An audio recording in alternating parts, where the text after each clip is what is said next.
Good afternoon, students. Let us discuss other exceptions of law of demand. So, another important exceptions to law of demand is Veblen effect. So, according to Veblen effect, there are certain commodities which have status value. That means the consumption of these commodities increase the status or prestige of the people in the society. And the consumption of all these commodities is known as conspicuous consumption.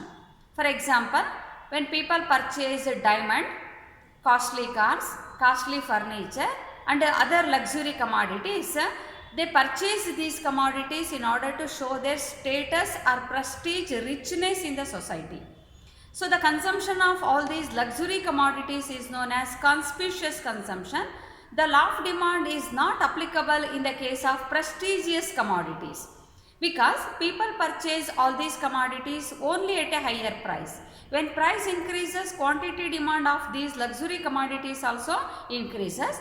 When price reduces, the quantity demand of all these commodities also reduces.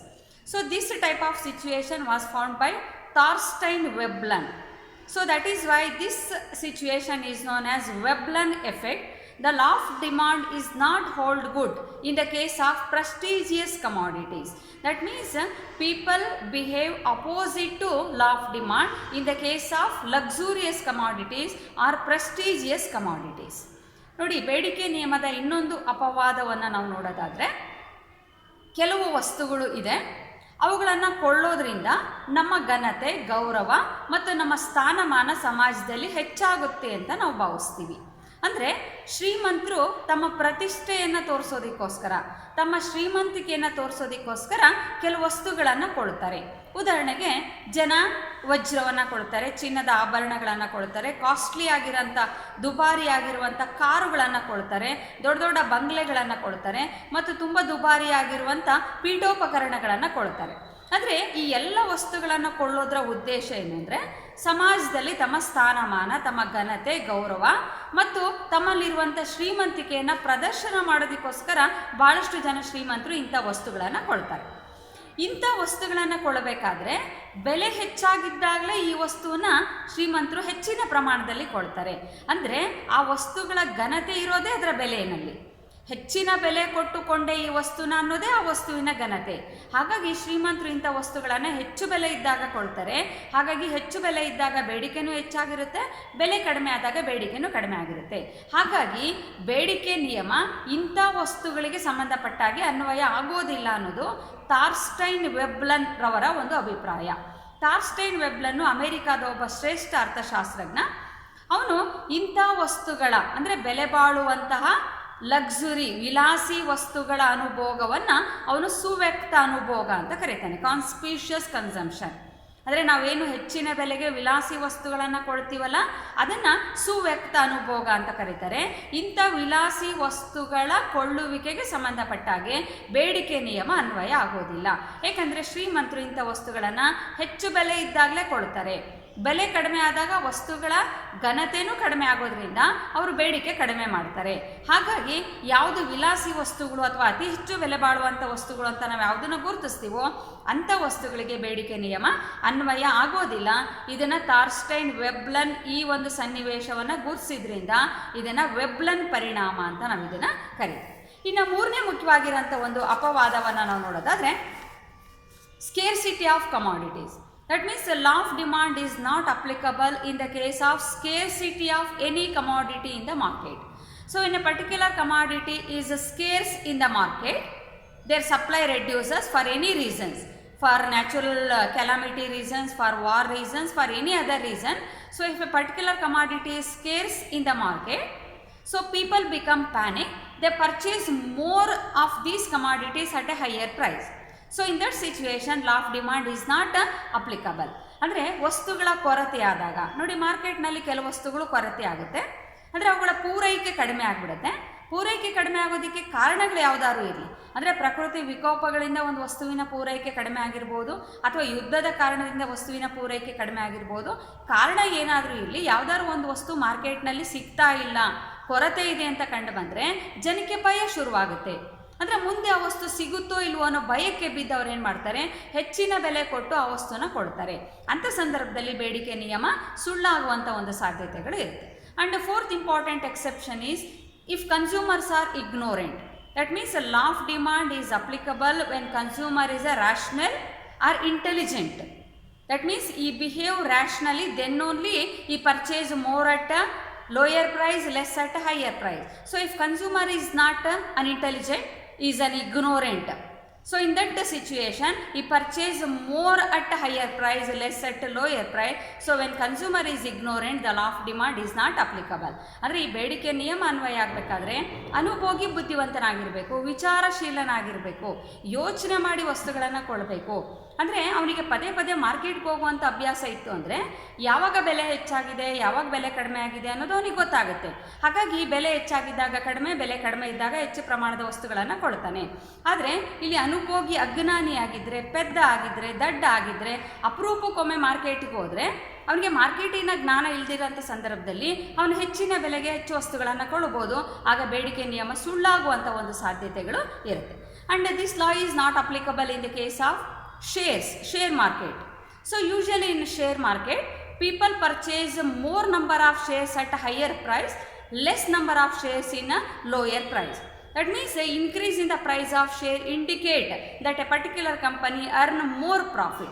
So that is why people purchase more number of shares at higher price and a less number of shares at a lower price. So that is why law of demand is not applicable in the case of purchase of shares. ಅಂದರೆ ಈ share ಮಾರ್ಕೆಟಿಗೆ ಸಂಬಂಧಪಟ್ಟಾಗ ನಾವು ನೋಡೋದಾದರೆ ಸಾಮಾನ್ಯವಾಗಿ share ಮಾರ್ಕೆಟ್ಗಳಲ್ಲಿ ಜನ ಷೇರುಗಳ ಬೆಲೆ ಹೆಚ್ಚಿದ್ದಾಗ ಹೆಚ್ಚು ಷೇರುಗಳನ್ನು ಕೊಡ್ತಾರೆ, ಷೇರುಗಳ ಬೆಲೆ ಕಡಿಮೆ ಇದ್ದಾಗ ಕಡಿಮೆ ಷೇರುಗಳನ್ನು ಕೊಡ್ತಾರೆ. ಅಂದರೆ ಷೇರಿನ ಬೆಲೆ ಹೆಚ್ಚಾಗೋದು ಏನು ತೋರಿಸುತ್ತೆ, ಆ ಕಂಪನಿ ಹೆಚ್ಚು ಲಾಭವನ್ನು ಮಾಡ್ತಾ ಇದೆ ಅನ್ನೋದನ್ನು ತೋರಿಸುತ್ತೆ. ಕಂಪನಿ ಬೆಳೀತಾ ಇದೆ, ಕಂಪನಿಯ ಲಾಭ ಹೆಚ್ಚು ಅನ್ನೋದನ್ನು ತೋರಿಸುತ್ತೆ. ಹಾಗಾಗಿ ಬೆಲೆ ಹೆಚ್ಚಾಗಿದ್ದಾಗ ಷೇರುಗಳ ಮಾರಾಟ ಹೆಚ್ಚಾಗಿರುತ್ತೆ, ಬೆಲೆ ಕಡಿಮೆ ಆದಾಗ ಷೇರುಗಳ ಮಾರಾಟನೂ ಕಡಿಮೆ ಆಗುತ್ತೆ. ಹಾಗಾಗಿ ಷೇರುಗಳ ವ್ಯವಹಾರಗಳಿಗೆ ಸಂಬಂಧಪಟ್ಟಾಗೆ ಈ ಬೇಡಿಕೆ ನಿಯಮ ಅನ್ವಯ ಆಗೋದಿಲ್ಲ ಅನ್ನೋದು ಒಂದು ಮುಖ್ಯವಾಗಿರೋಂಥ ಒಂದು ಅಂಶ. And changes in other things. That means law of demand hold goods only if other things remaining constant. So what are the other things? The income of the consumer, taste and preferences of the consumer, and the supply of commodity under consideration, the price of all other commodities except one under consideration, tax rate, government policy. So all these things are remaining constant, then only people purchase more at lower price, less at higher price. But if other things changes, so no other things remaining constant, so we live in a dynamic world. In this dynamic world everything changes. So if any changes in other things, so which will wish to, so that means the law of demand is not hold good when other things does not remaining constant.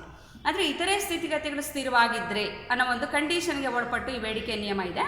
ಆ ಇತರೆ ಸ್ಥಿತಿಗಳು ಯಾವುದು ಅಂದರೆ ಆದಾಯ ಸ್ಥಿರವಾಗಿರಬೇಕು, ಅಭಿರುಚಿಗಳು ಸ್ಥಿರವಾಗಿರಬೇಕು, ಸರ್ಕಾರದ ನೀತಿ ಸ್ಥಿರವಾಗಿರಬೇಕು, ತೆರಿಗೆಗಳು ಸ್ಥಿರವಾಗಿರಬೇಕು, ಮತ್ತು ನಾವು ಯಾವ ವಸ್ತುನ ಪರಿಗಣಿಸಿದ್ವೋ ಅದರ ಪೂರೈಕೆ ಸ್ಥಿರವಾಗಿರಬೇಕು, ಮತ್ತು ನಾವು ಯಾವ ವಸ್ತುನ ತೊಗೊಂಡಿದ್ವೋ ಅದರ ಬೆಲೆಯನ್ನು ಬಿಟ್ಟು ಉಳಿದ ಎಲ್ಲ ವಸ್ತುಗಳ ಬೆಲೆ ಸ್ಥಿರವಾಗಿ, ಈ ಎಲ್ಲವೂ ಸ್ಥಿರವಾಗಿದ್ದರೆ ಬೇಡಿಕೆ ನಿಯಮ ನಿಜ ಆಗುತ್ತೆ.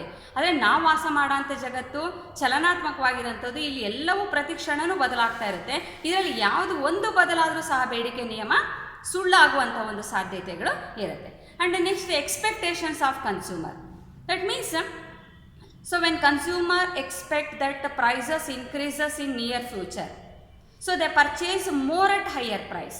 That means at present prices are more, but people expect the prices further increases in near future.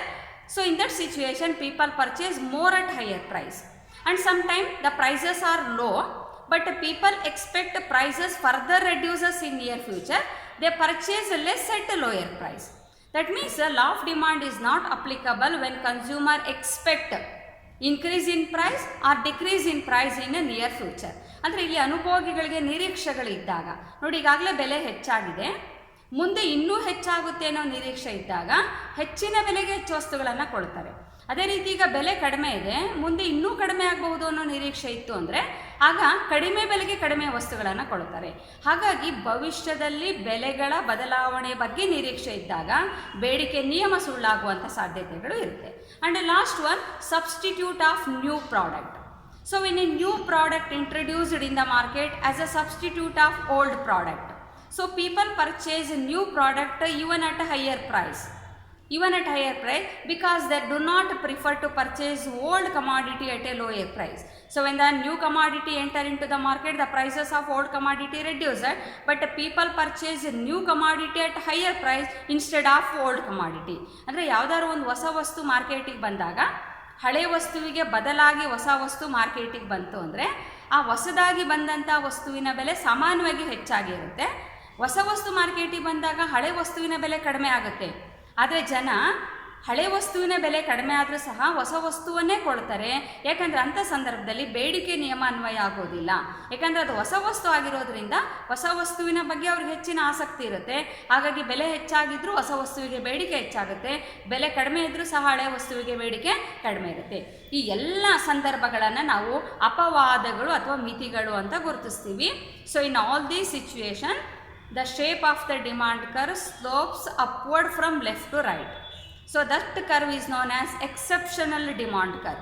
ಅಂದರೆ ಈ ಎಲ್ಲ ಸಂದರ್ಭಗಳಲ್ಲಿ ಬೇಡಿಕೆ ನಿಯಮ ಎಡದಿಂದ ಬಲಕ್ಕೆ ಇಳಿಮುಖವಾಗೋದಕ್ಕೆ ಬದಲಾಗಿ ಅದು ಎಡದಿಂದ ಬಲಕ್ಕೆ ಮೇಲ್ಮುಖವಾಗಿ ಚಲಿಸುವಂಥ ರೇಖೆ ಆಗಿರುತ್ತೆ. ಅದನ್ನು ನಾವು ಅಪವಾದಾತ್ಮಕ ರೇಖೆ ಅಂತ ನಾವು ಕರಿತೀವಿ. ಈ ಸಂದರ್ಭಗಳನ್ನು ಹೊರತುಪಡಿಸಿದ್ರೆ ಉಳಿದ ಸಾಮಾನ್ಯ ಸಂದರ್ಭಗಳಲ್ಲಿ ಬೇಡಿಕೆ ನಿಯಮ ನಿಜ ಆಗಿರುತ್ತೆ.